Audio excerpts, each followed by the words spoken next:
စောကျသူနဲ့တာနောက်ကအမေရိကန်ကအရေးယူပိတ်ဆို့ခဲ့တော့လေဘီဂျက်စီပွားရေးလုပ်ငန်းတွေမှာပါဝင်ပတ်သက်နေတဲ့ကျန်းမိသားစုဝင်တွေတန်ခတ်ပိတ်ဆို့မှလို့မြောက်နေစဉ်အမေရိကန်တွေကိုပြစ်မှတ်ထားတွေ့တဲ့အွန်လိုင်းငွေကြေးလိမ်လည်မှုများအပါအဝင်နယ်စပ်ဖြတ်ကျော်ရာဇဝတ်မှုတွေအတွက်စစ်ကောင်စီလက်အောက်က BGF ကောင်းဆောင်ပုံမှုကြီးစောကျသူနဲ့တာနောက်ကိုအရေးယူတန်ခတ်ပိတ်ဆို့လိုက်ကြောင်းအမေရိကန်ဆိုရကရှမန်နီကတရားဝင်ထုတ်ပြန်ကြေညာခဲ့ပါတယ်အကြမ်းဖက်စစ်ကောင်စီလက်အောက်ကကရင်မျိုးသားတမတော်လို့အမည်ပြောင်းလဲထားတဲ့ကရင်နယ်ကြားဆောင်တပ်ကောင်းဆောင်ပုံမှုကြီးစောကျသူကဆက်မြင့်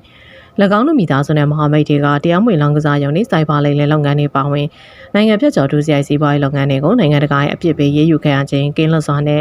လောက်ကင်နိုင်ငံမှုမှာတဆင့်ကျွဲဝချမ်းသာလာခဲ့ခြင်းဖြစ်ပါတယ်။သို့သောပြီးခဲ့တဲ့လပိုင်းများတွင်တရုတ်ရဲ့ဖိအားကြောင့်တိုင်းနိုင်ငံနယ်စပ်ဖြတ်ကျော်ဒုစရိုက်လုပ်ငန်းတွေပေါ်နှိမ်နင်းခဲ့မှုတွေပါဝင်ဂျမန်တွေကချမှတ်လိုက်တဲ့အမေရိကန်ဆိုရတန်ခတ်ရေးယူမှုတွေကစောချစ်သူနဲ့၎င်းစီးပွားရေးလုပ်ငန်းတွေကိုကြီးစွာထိခိုက်စေပါတယ်။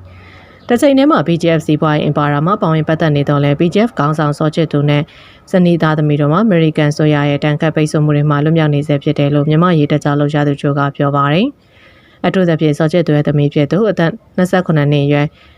်နန်းနှင်းနနာရီကစင်ကာပူနဲ့ UK တို့မှာရရှိခဲ့တဲ့သူမရဲ့နိုင်ငံတကာပညာရေးနောက်ခံကိုအသုံးပြုပြီးစီးပွားရေးပုံရိပ်ကိုတည်ဆောက်ခဲ့ပါတယ်။သူမကကင်းနယ်ကြားဆောင်တက်နဲ့ဆက်ဆက်တဲ့စီးပွားရေးလုပ်ငန်းကြီးလေးကိုမှရှယ်ယာတွေပိုင်ဆိုင်ထားပြီးဒရိုက်တာဖြစ်ပေါ်နေကြောင်း Justice for မြန်မာဘွဲကစီရင်ခံစာထုတ်ပြန်ပါတယ်။သူမကချစ်လင်းမြိုင်တထူတူပေါ်ရင်နဲ့စက်မှုလုပ်ငန်းကုမ္ပဏီ Limited ချစ်လင်းမြိုင်တိုတာကုမ္ပဏီ Limited ရွှေပဒေသာမြိုင်ကုမ္ပဏီ Limited နဲ့ထူးမြစ်တာတူကုမ္ပဏီ Limited ဆိုတဲ့ BGF ကုမ္ပဏီကြီးအများဒရိုက်တာနဲ့အစုရှယ်ယာရှင်ဖြစ်တဲ့ဝန်ပါဝင်နေကြလည်းဖြစ်ပါတယ်။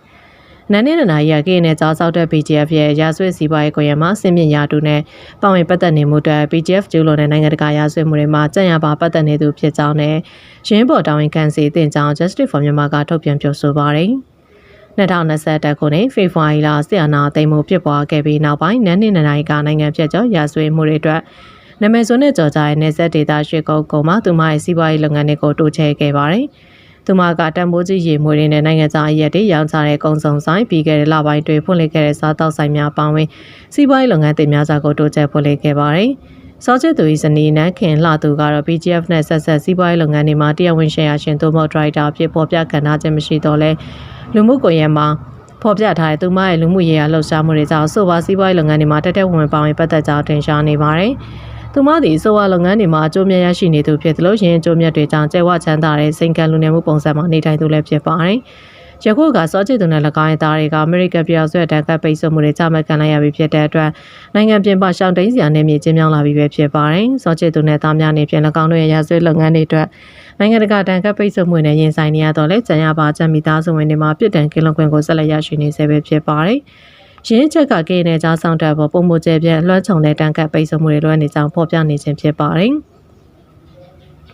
နောက်ထပ်တင်ဆက်ပေးမှာကတော့မြန်မြို့ပေါ်ရှိစစ်တပ်ရဲ့ထမ်ဘူတော်ဂိတ်ကိုဝင်ရောက်တိုက်ခိုက်မှုစစ်ကောင်စီတပ်သား9ဦးသေဆုံးမကွေးတိုင်းမြန်မြို့ပေါ်ရှိတပ်ဖက်စစ်တပ်ထမ်ဘူတော်ဂိတ်ကိုဝင်ရောက်တိုက်ခိုက်ရာစစ်ကောင်စီတပ်သား9ဦးသေဆုံးခဲ့ကြောင်းမြိုင်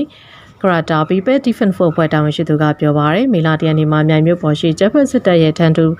ထမ်ဘူတော်ဂိတ်ကိုတော်လိုင်းတပ်ဖွဲ့တွေကဝင်ရောက်တိုက်ခိုက်ခဲ့ခြင်းဖြစ်ပြီးရင်းတိုက်ခိုက်မှုမှာတကယ့်အကြမ်းဖက်စစ်ကောင်စီတပ်သား3ဦးပွဲချင်းမိသိဆုံးခဲ့ကြောင်းသိရပါတယ်။တိုက်ပွဲဖြစ်ပွားပြီးနောက်ရင်ဂိတ်ကိုရောက်ရှိလာအကြမ်းဖက်စစ်ကောင်စီတပ်သားနဲ့တော်လိုင်းတပ်ဖွဲ့တွေတိုက်ပွဲထပ်မံဖြစ်ပွားခဲ့ကြောင်းတိုက်ပွဲအတွင်းအကြမ်းဖက်စစ်ကောင်စီတပ်သား2ဦးထပ်မံသိဆုံးခဲ့ကြောင်းသိရပါတယ်။အဆိုပါတိုက်ခိုက်မှုကိုမြိုင်ဘက်ကပါတက်ခွဲနေဖြစ်တဲ့ကလုံပြည်သူ့ကာကွယ်ရေးတပ်ဖွဲ့နဲ့တခြားတော်လိုင်းမဟာမိတ်အင်အားစုတွေကပူးပေါင်းလှုပ်ဆောင်ခဲ့ခြင်းဖြစ်ပါတယ်။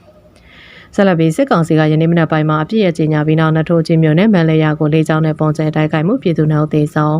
အကြမ်းဖက်စစ်ကောင်စီကယနေ့မနက်ပိုင်းမှာအပြည့်အကျဉ်းညာပြီးတဲ့နောက်မန်လေတိုင်းနထိုးချင်းမြို့နယ်မန်လေယာကိုလေးချောင်းနဲ့ပုံကျဲတိုက်ခိုက်ခြင်းကြောင့်ပြည်သူနောက်သေးဆောင်ခဲ့ကြောင်းနထိုးချင်းမြို့နယ်ပြည်သူ့ကာကွယ်ရေးတပ်ဖွဲ့တာဝန်ရှိသူကပြောပါရယ်မေလ6နှစ်မော်လဲ2နာရီကျော်ကမှာဂျပန်စစ်ကောင်စီတပ်ကနထိုးချင်းမြို့နယ်မန်လေယာကိုလေးချောင်းနဲ့ပုံကျဲတိုက်ခိုက်ခဲ့ကြောင်းသိရပါရယ်အကြမ်းဖက်စစ်တပ်လေးကြောင်းတိုက်ခိုက်မှုတွေပြည်သူနှုတ်သေဆုံးမျိုး9ဦးထိခိုက်တဲ့ရရှိခဲ့ပါတယ်။မန်လယာကိုစစ်ခွေးတွေလေးကြောင်းကနေပုံကျဲတိုက်ခိုက်သွားတော့ပြည်သူနှုတ်သေဆုံးပြီး9ဦးထိခိုက်တဲ့ရလို့ကနဦးသိရှိရပါတယ်။ပျက်စီးမှုချိန်တွေကိုတော့ဆက်လက်စုံစမ်းနေရလို့နထိုးချင်းမြို့နယ်ပြည်သူ့ကာကွယ်ရေးတပ်ဖွဲ့တာဝန်ရှိသူကပြောပါရယ်။အကြမ်းဖက်စစ်ကောင်စီကမေလ6ရက်နေ့မနက်ပိုင်းမှာမေလ3ရက်31ရက်နေ့ထိတတိယကြိမ်အပြည့်ကရဲစဲကြောင်းကြေညာချက်ထုတ်ပြန်ထားကြောင်းထို့သောအပြည့်ရဲ့ကြေညာပြီးနောက်ပိုင်းမြန်မာနိုင်ငံအနှံ့ရှိအရက်သားပြည်သူတွေကိုလေကြောင်းတိုက်ခိုက်မှုတွေဇက်တိုက်လှုပ်ဆောင်မှုကြောင့်ပြည်သူ286တေဆုံးပြီး456တဲရရှိခဲ့ကြောင်းအမျိုးသားညီညွတ်ရေးဆိုရ NUG လူ့ခွင့်ရေးဆိုင်ရာဝန်ကြီးဌာနကထုတ်ပြန်ပါတယ်။ ဆက်လက်ပြီးမြိုင်မြို့နယ်ပေါက်ပင်ကန်ရွာဖုန်ကြီးကျောင်းကိုစစ်တပ်ကမိရှို့ဖျက်ဆီးမကွေးတိုင်းမြိုင်မြို့နယ်ပေါက်ပင်ကန်ရွာဖုန်ကြီးကျောင်းကိုတပ်ဖက်စစ်တပ်ကမိရှို့ဖျက်ဆီးခဲ့ကြောင်း MPV Revolution 4မှာတာဝန်ရှိသူကပြောပါတယ်မေလ9ရက်နေ့မှာမြိုင်မြို့နယ်ပေါက်ပင်ကိုင်းကြီးတော်နယ်လေးတန်ရွာကိုခြေကုပ်ယူတက်ဆွဲထားတဲ့စစ်ကောင်စီတပ်သားတွေကပေါက်ပင်ကိုင်းရွာပေါ်ကြီးကြောင့်မိရှို့ဖျက်ဆီးခဲ့ကြောင်းသိရပါတယ်။ထို့သောမိရှို့ဖျက်ဆီးပြီးနောက်စစ်တပ်စစ်ကြောင်းအရှိမြောက်ဘက်ကိုလက်နက်ကြီးစက်ကလေးတွေနဲ့ပြစ်ခတ်ပြီးထွက်ခွာလာစေတော်လိုင်းရဲဘော်တွေနဲ့လည်းထိတွေ့တိုက်ပွဲဖြစ်ပွားခဲ့ကြောင်းသိရပါတယ်။ရင်းထိတွေ့တိုက်ပွဲတွေဂျပန်စစ်တပ်ဘက်ကထိခိုက်သေးဆုံးမှုရေးအတွက်ကိုအတီးပြုတ်ခြင်းမရှိသေးပဲတော်လိုင်းရဲဘော်တွေထိခိုက်မရှိပြက်လဲဆုတ်ခွာနိုင်ခဲ့ပါတယ်။ဘကောက်ကထွက်လာတော့အင်အား200နဲ့ညောင်ကျစ်ပင်ဘက်မှာ100ဒီဘက်ထွက်လာတော့150လောက်ထိပါတယ်ဒီကောင်နေအင်အားကျန်ရင်တော့120လောက်တော့ကျန်ပါမယ်ကျွန်တော်ညနေကတော့မြင်နေသူတို့တက်လာတာကိုမြင်နေကျွန်တော်တို့ရဲဘော်တွေနဲ့ထိတွေ့တိုက်ပွဲလေးတွေဖြစ်သေးတယ်သူတို့ဘက်ကတော့ကောင်းနာထောက်တယ်စစ်ခွေးတွေကစက်ကလေးကုတ်ပြီးတော့ပြစ်ဖြစ်ချင်းတက်နေတဲ့ပုံစံမဲ့ခတ်မှန်းလို့ရတယ်လို့ MVP Revolution 4တာဝန်ရှိသူကပြောပါတယ်ဆက်လက်ပြီးအုပ်ဖို့မြို့နယ်မှာ PDF တပ်ဖွဲ့တွေကိုတက်သည့်ရှင်လာခဲ့ကြအသက်ချင်းလဲပြင်မယ်လို့စိန်ခေါ်ထားတဲ့အုပ်ချုပ်ရေးမှူးလောင်ပြစ်ခတ်ခဲ့ရပြီးသေးဆုံးဘကုရိုင်အုပ်ဖို့မြို့နယ်မှာ PDF တပ်ဖွဲ့တွေကိုတက်သည့်ရှင်လာခဲ့ကြတက်ချင်းလက်ပြစ်မယ်လို့စိန်ခေါ်ထားတဲ့အုပ်ချုပ်ရေးမှူးလောင်ကိုပြစ်ခတ်တိုက်ခိုက်ရမှတိမ်ဆောင်ခဲ့ကြောင်းတာရီခဲတဲ့383ညနဲ့တာဝန်ရှိသူကပြောပါရယ်မေလ6ရက်နေ့မနက်6:45မိနစ်ခန့်မှာအုပ်ဖို့မြို့နယ်အနောက်ကျရှိထူကုန်းရွာမှာနေထိုင်တဲ့ထူကုန်းအုပ်စုအုပ်ချုပ်ရေးမှူးလောင်ကထူ6ရွာနဲ့အုပ်ဖို့မြို့ကိုဆက်သွယ်ထားတဲ့လမ်းပိုင်းမှာစိုက်ကယ်စီးနေစဉ်တာရီခဲတဲ့383ညနဲ့တက်ခွဲလေးမြောက်ပြောက်ကြားတပ်ဖွဲ့အုပ်ဖို့မှာတော်လင်းရဲဘော်တွေကတနက်နဲ့ပြစ်ခတ်တိုက်ခိုက်ခဲ့ကြောင်းသိရပါရယ်ရှင်တိုက်ခိုက်မှုတွေထုကုံအောင်ဆိုအောချွေမူလာကဥခောက်တက်တဲ့ကိုတနက်ကြီးတစ်ချက်ထိမှန်ပြီးပွဲချင်းပြီးတိတ်ဆုံခဲ့ကြောင်းလောက်အောင်ထမ်းမှလည်းဖုန်းတစ်လုံးနဲ့ငွေသား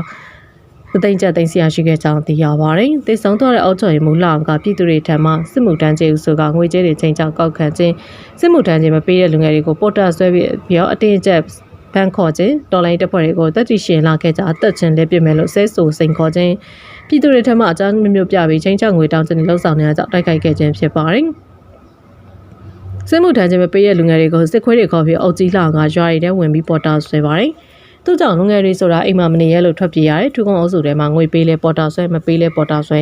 အဲ့ဒီလိုဆွဲနေအောင်ဆက်မလုပ်ဖို့နဲ့ဆက်လွန် PDF ကတတ်တာခံရလိမ့်မယ်လို့ရမီရက်ပါတွေကဝိုင်းပြောတော့တတိရှင်လာခဲ့ကြ။အသက်ချင်းလဲပြစ်မယ်ဘယ် PDF မှာကိမဆိုင်ဘူးစိန်ခေါ်လို့တာရီကန်တဲ့ရင်383ညနဲ့တောင်းရှိသူကပြောပါတယ်။